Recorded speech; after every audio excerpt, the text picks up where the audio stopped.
All right, so how's everybody doing today? We're gonna do a quick little video about how to stack wood. Uh, Best ways to do it. Best way I found to do it. Um, there's a lot of different techniques on how to stack wood. There's one called a whole housing. I think it comes from one of the Scandinavian countries up in that area somewhere. Um, it's where you build like a big circle out of wood, you stack up sides, throw all your pieces inside. I think they aesthetically look very pleasing. I feel, however, that they take up a lot of room. I've never actually tried to build one. When I think about the area that I have to stack wood, it just seems like it'd take quite a bit of area to be able to build this big round house, and then have area to walk around it, be able to drive in around it with whether it be a trailer or a truck or side by side or four wheeler, you know any of those kinds of things. Um, I stack mine on a slab of cement. I know a lot of people don't have a slab of cement. I used to have, I think you can see the brush all growing in behind here. There used to be a barn that stood on my farm. The barn's been gone for years, but there's a big slab of cement out front where the barn was, where I'm standing. That's probably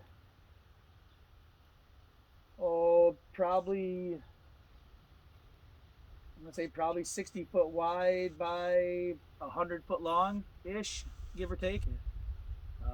It's not the biggest slab of cement in the world, but I line it up down the sides and across the end. I don't have any on the end right now. I've been using that wood trying to get rid of it. It's not the greatest wood. It's black walnut. Um, it burns. It burns fast. It burns hot for a short period of time, but it's not the greatest of firewoods. It does split fairly easily, but um, there's a couple different ways you can do this as far as stacking wood goes.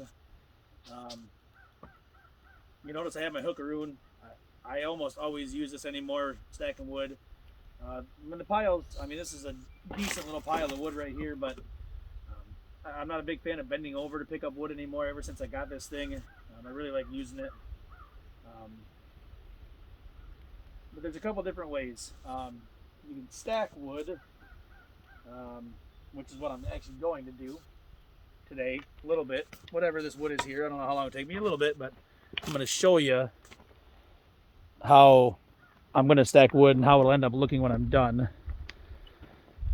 This is kind of the traditional way that a lot of people do it, where you crisscross the ends like this to build almost like a tower on the end and then fill in the middle. Now this stack is more than a face cord, quite a bit more actually. It's actually 10 foot long.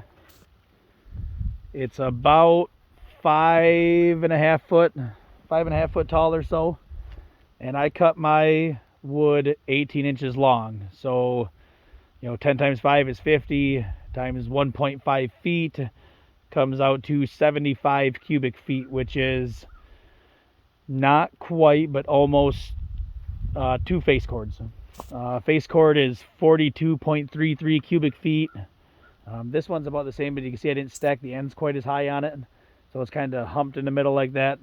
That one's probably not quite 75 cubic feet. It's probably like 65 cubic feet. But I think that's the most aesthetically pleasing stack of wood. I think the whole housings look really nice. I've never actually seen one in person, but I think they look really nice, but they seem like they'd be quite a bit more work than just stacking it.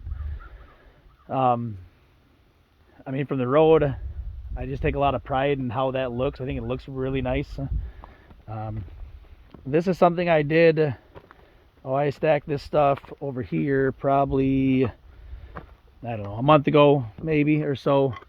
And this is a rack that I built.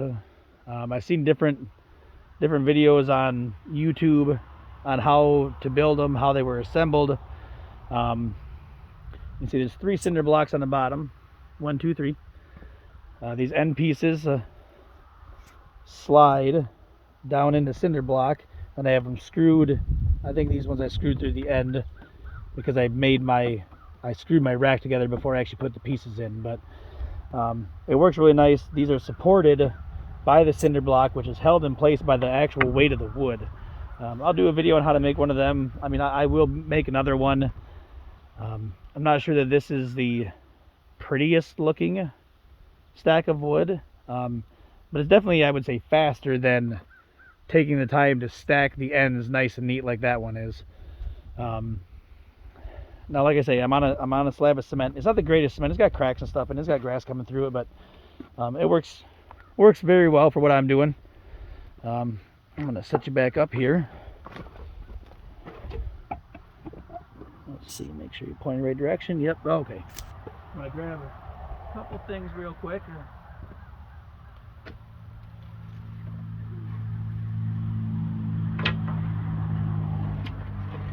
Now, they always say that you should get your wood up off the ground. Obviously, you don't want to sit in the grass or the dirt. Bottom row could get fairly wet, wouldn't dry out very well. I stack mine at cement, obviously, so I don't really have that problem. I did pick up a bunch of these for a project around the house. These ones are only 8 foot long, I think. Yeah, I think these ones are only 8 foot long. But I bought a bunch of these. I think they're 1x2 strips. That one's a little over. These were made out of 10-foot rough sawn 2x4s. I cut the end off to make the end, so they're only about 9 foot. This is about 9 foot long. The stack of wood's 4 foot tall. It's 18 inches deep. So 9 times probably 4. 9 times 4 is 36. Times 1.5. 18, 44, 54 cubic feet. So you're talking just over a face cord. I use these, I mean, they're just thin little strips of wood. They're not treated, they're just regular wood. They're nothing special. But I put these down for the sole purpose of just getting the wood off the concrete. So that way the concrete doesn't, concrete sweats, stuff like that. But that way the wood is not directly on the concrete.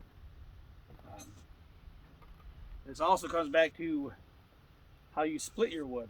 I split my wood, try to split it square in shape. You see, these are all square for the most part. You'll get an end that's rounded, something like that. Like this piece, how it's the end of a log. It's not quite perfectly square, but I try to split as much as I can square like this. Part of the reason is so that it stacks really nice. The other part of why I do this is because of my wood stove. You can't put a very big log inside of it. You could put a decent sized log, but you're only going to get one. If you do this, you can stack these side by side. Let me see if I can do this in my hand, but you can stack these side by side in your wood stove all the way across and stack them up nice and neat in a big pile right in that wood stove, and it'll burn just as long or longer than a big log because it's all packed together. There's new EPA wood stoves do not burn like the old cast iron ones do. Took me a little bit of figuring out how to actually get it to burn for a period of time, but now I got it pretty well figured out. I've learned that this is about the best way to split wood for that wood stove. Everybody's wood stove is different, I get that. But if you have a new wood stove, whether it be, mine's got the secondary burn, do not have a catalytic converter, but I hear that they're about the same way. So what I do, this is how long almost every one of my boards are, every one of my logs. I stack them on the end, get your stack started. I leave my little runner boards inside, probably about 2 inches from each end. Figure out how long I need it with another one. So that's pretty good. And then these kind of got to be carefully stacked together, because if you don't do this right, it will fall over. I like to stack them nice and tight together like that. And then try to find even size wood. And you can see like these are about the same size, same thickness. Then we'll go across the other way. Get them kind of nice towards your ends. Then I'll use these pieces to fill in the middle because typically they're a little bit shorter. Just like that. That's some of that box elder I split the other day.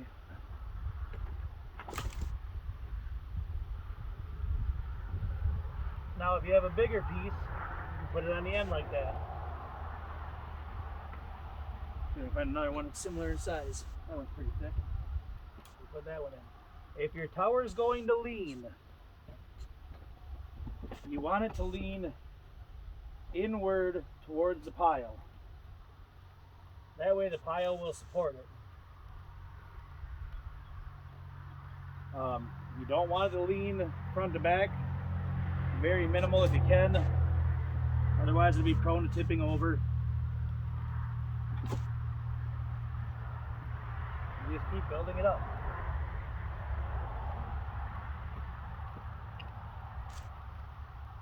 You know, and if one row leans one way, you can have the other row lean the other way a little bit. And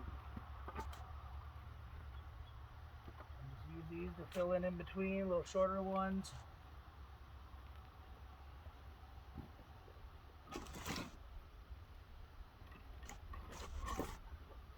Should probably be wearing gloves, but we'll be all right.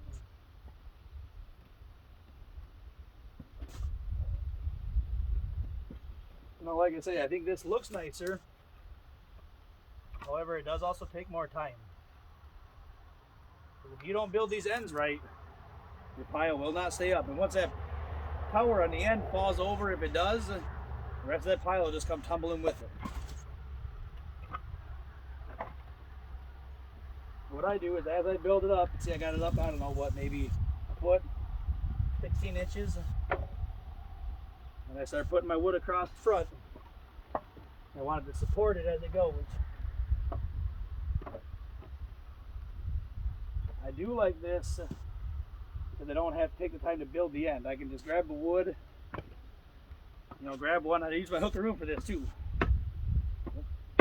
That way I don't have to bend over. I can just pick it up like that and then set it on top of the pile.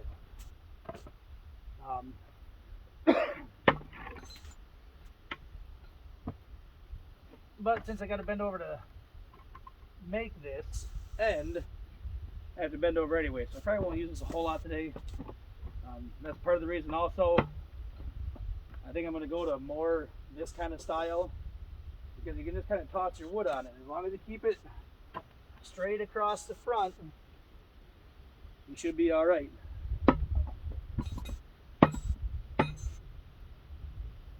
See, like that's how I cut them, just like that. Nice and thin, flat. I shoot for about the size of a 2x4 or so.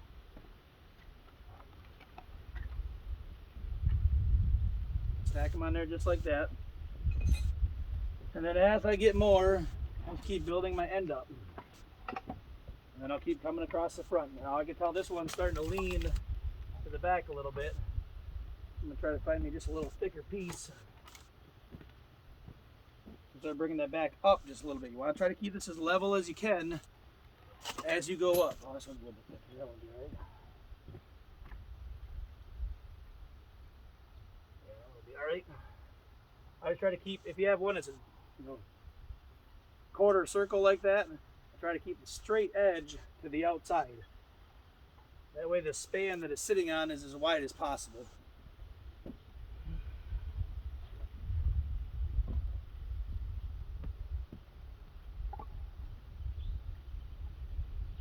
And then just keep building it up. And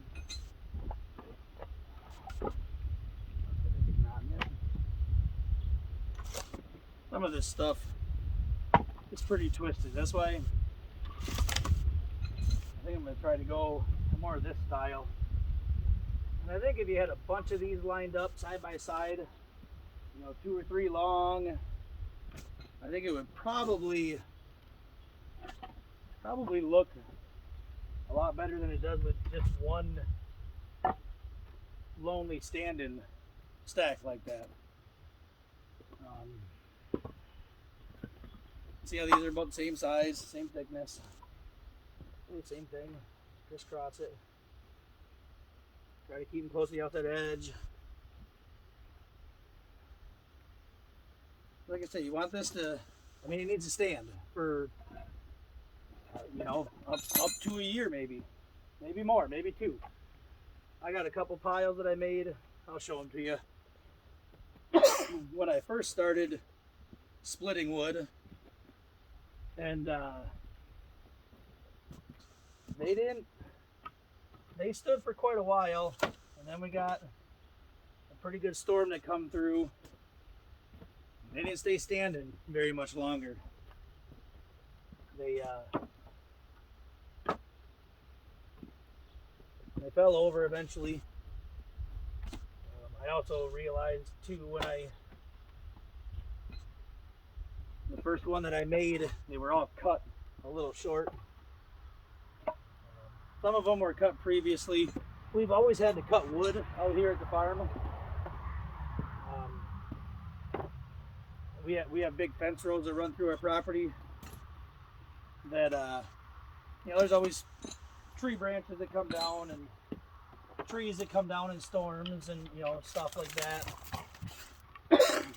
that we've always had to keep cleaned up. That way the farmers don't suck them up into their harvesters and run them over with their planters and that kind of stuff. Basically, I mean, for years, forever, it's always been spring and fall. We go down, we clean up all the fence rows, make sure nothing's laying out in the field, nothing is going to get run over. But at the same time, that's part of the reason I decided to start burning wood, is because we have it.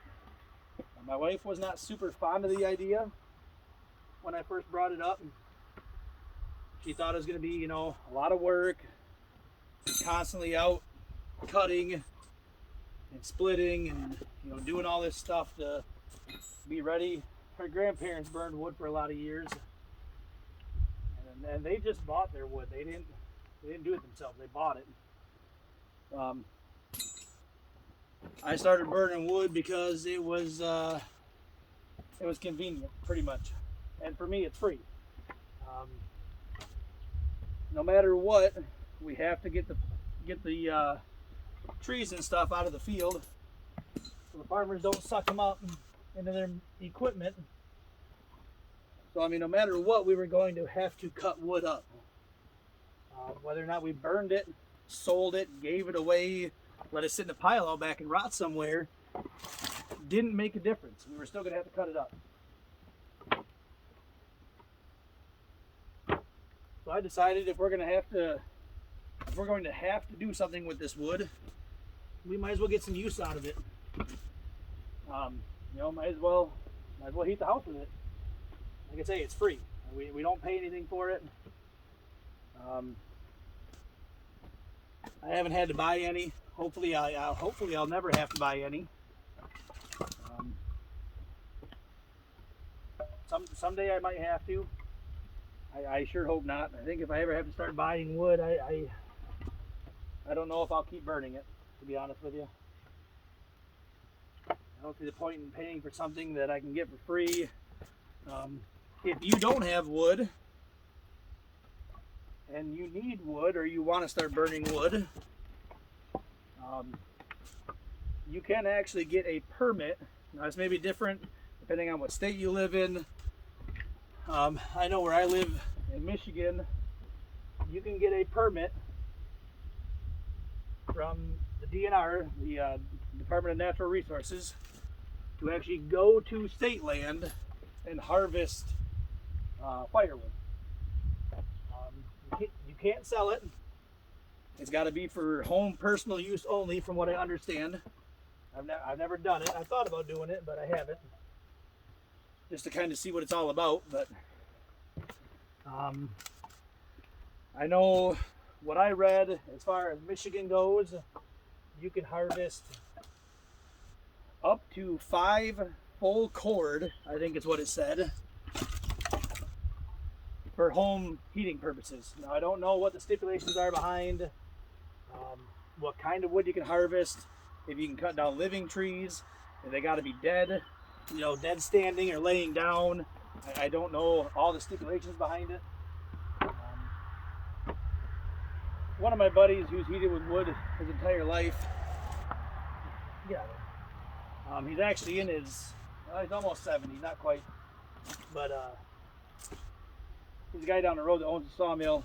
He's obviously never bought wood because he buys logs and makes lumber out of them, and he heats his house solely off of slab wood that he cuts off, to make his timber. But he had said that he thought, it could be wrong, and if I'm wrong, please correct me on it. I hope somebody does. That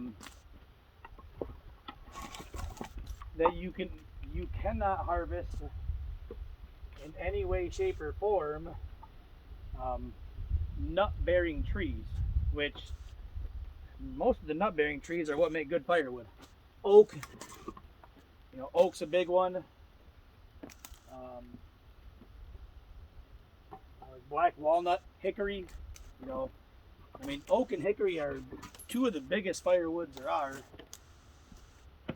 And if you can't harvest them, even if they're dead, I guess I'm not really sure what the point is. If all you can harvest is the cheaper softwoods, like I say, it's still free. You don't have to go to somewhere and buy it, but in the middle of winter, to heat with just, box elder, the other soft maples, pine. That's one thing I don't think I will throw on my stove is pine. I know that there's a lot of places out there that say that you can burn pine. You have to really, really, really let it season, dry out really good. Otherwise, you get the big creosote buildup. But I just don't know if I take the risk on pine myself. I have too much availability of other wood to burn before I resort to burning pine. But if you live, I know, like in the Northwest, like Seattle, Washington, Oregon, out that way, up in the mountains a lot of times, that's all there is pine. There's like the Doug fir, some other pine trees like that. I've heard them called post pine or something like that. I don't. If it's all you have, burn it. But I don't worry too much about drying my wood out because most of the stuff is really dry to begin with, especially this ash. It's not completely dry, but man, is it close. And ash, from what I've been told, will burn green. I don't know if it's true or not. That's what I've heard.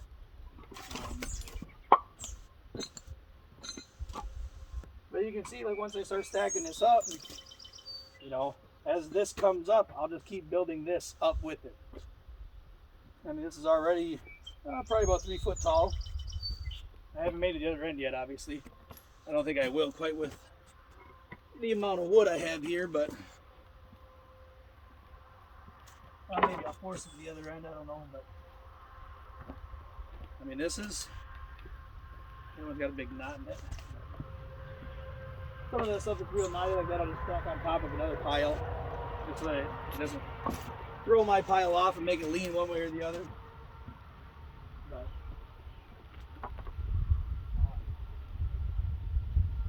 burn what you got. If you don't have any real good hardwoods that grow in your area, then you don't have any really good hardwoods that grow in your area. I know there is hickory in Michigan. I can tell you I certainly don't have any of it on my property. I'm also a firm believer, especially with the ash problem we're having, that I personally don't cut down living trees. Currently I only cut up either dead standing or ash trees that have fallen down. I know there's other diseases go around. The Dutch elm disease was a big one. That was, I don't know, back in like the 70s or 80s maybe. wiped out a lot of the elm trees. Elm's a good firewood. I hear it's really hard to split. I've never actually split it myself, but from what I hear, it's pretty tough stuff to split. If you don't have a wood splitter, probably not going to do very well trying to split it. I've seen videos of people trying to split it by hand. Just doesn't seem like a fun wood to split. But that's just my opinion on it. Like I say, I've never personally done it, so I can't vouch whether it is or not. I do actually have a elm tree down my fence row that had actually a pretty large branch come out of it back in the storm we had about 5 weeks ago, just before 4th of July. That one actually we cut it off and drug it back into the fence row because the farmers actually planted it already. They want to make a bunch of trips, in and out of the field. The corn was already in the field and it was sticking up. Not real high, but just high enough that I could drive my side-by-side over top of it, span the rows, and span two rows of corn and drive over top of it without damaging it. But I didn't want to take a chance of dragging stuff out in the field and damaging the corn any more than I had to. I talked to the farmer about it. He wasn't too concerned about it. The corn that's in that field is going to get chopped for silage, so she wasn't overly concerned about it, but I'd rather not damage his crops. I mean, that's, there's a lot of work goes into growing this stuff. A lot of people don't realize it, but I just don't want to damage his crops. That's basically what it comes down to. But come this fall, maybe another month, maybe 6 weeks, they'll chop that silage, to feed cattle, and I'll go out there and I'll get that branch and I'll cut it up, and when I do, I'll bring it up here. We'll split it. We'll see what it looks like. See how it's split. Like I say, I've watched videos. It doesn't seem like a very fun wood to split. It's very springy. When it grows, it's all twisted around. It's actually a very strong tree. That's why it's strong. It's because of how the grain structure twists around itself. See this kind of stuff? Get yourself a little tote and save that. Use it as kindling. Works really, really well for kindling. Once I get the base kind of built, we start grabbing, handfuls of wood. 3, 4 at a time. Grab a little bundle. Stack them as you go. Make sure they're fairly straight front to back. Try to keep your stack level. I wasn't going to video this whole thing, but I guess it looks like I'm going to. So, then you can just build the whole thing up. This will probably be, I don't know. Probably about 2/3 of a face cord, give or take. So probably about 30 cubic feet, 35 cubic feet.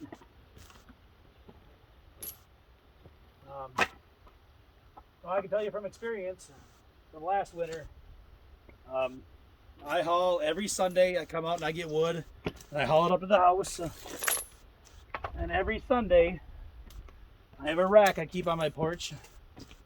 Got the metal ends on it, little hoops. You just slide a 2x4 in the bottom, so you can make the rack as long as you want.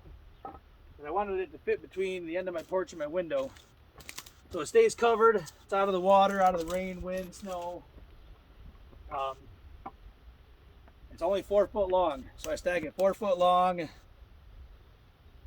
The rack itself is 4 foot high. I might pile it a little bit on top, not much. So 4 foot long, 4 foot high, which is 16 times, 1.5 foot deep. Excuse me.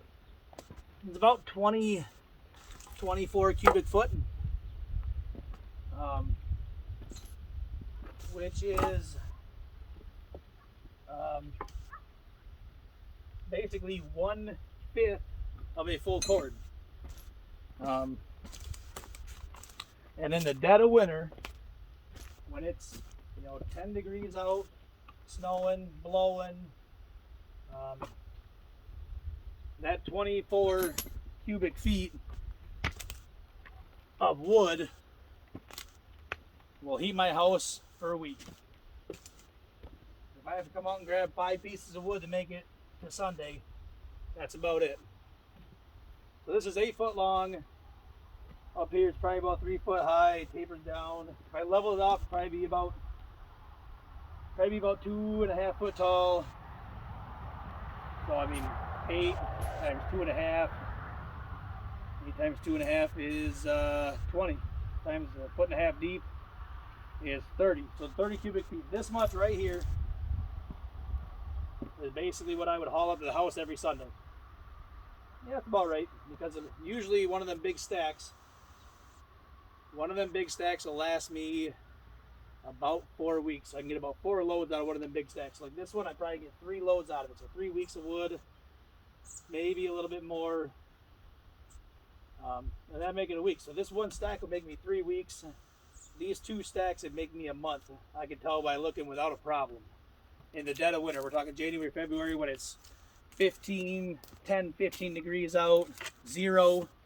That'll heat my house for that little bit right there, them 2 stacks. This one's not finished, obviously, but I will finish it. Oh, there's another piece over there. Oh, there's another piece of that box elder, but that'll heat my house for a solid month. The heating season around here varies depending on the weather, obviously, like anywhere else, but varies between usually about mid-October we'll start lighting a fire, maybe early October depending on how the weather goes, and we'll heat until probably about early April. So you're talking all of December, January, February, March, part of April, part of October. So probably 5 months out of the year will heat. So I mean, this will last me a month. That other stack will last me 5 to 6 weeks. So you're talking 5 weeks, 10 weeks, 15 weeks, 20 weeks, 25 weeks, 30 weeks. I mean, I have 30 weeks worth of wood stacked up right now. I got a lot to split here yet, but 30 weeks, I mean, you're talking 7 months. I got more than enough wood stacked for this year already. But I won't stop. I mean, I'll keep stacking. I got to resplit some of the stuff in the back. And here, I'll show you what happens when these piles don't stand right. Let's turn you around here.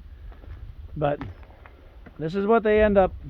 My end collapsed on it, and then everything started tumbling downhill. And that's what happens. But these are all too big for my wood stove. I split them before I owned it. These all need to be resplit anyways.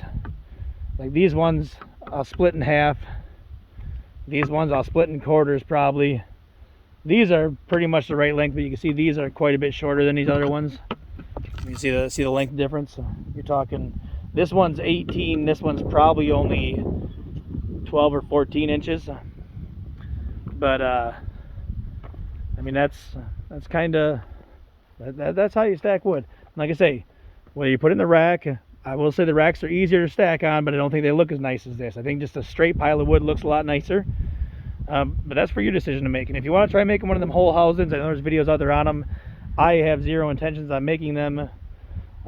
Not for me. I can tell you just by looking at them, that's not my cup of tea. But yeah, that's up to you guys. If you made it this far, give this a big thumbs up and maybe subscribe. And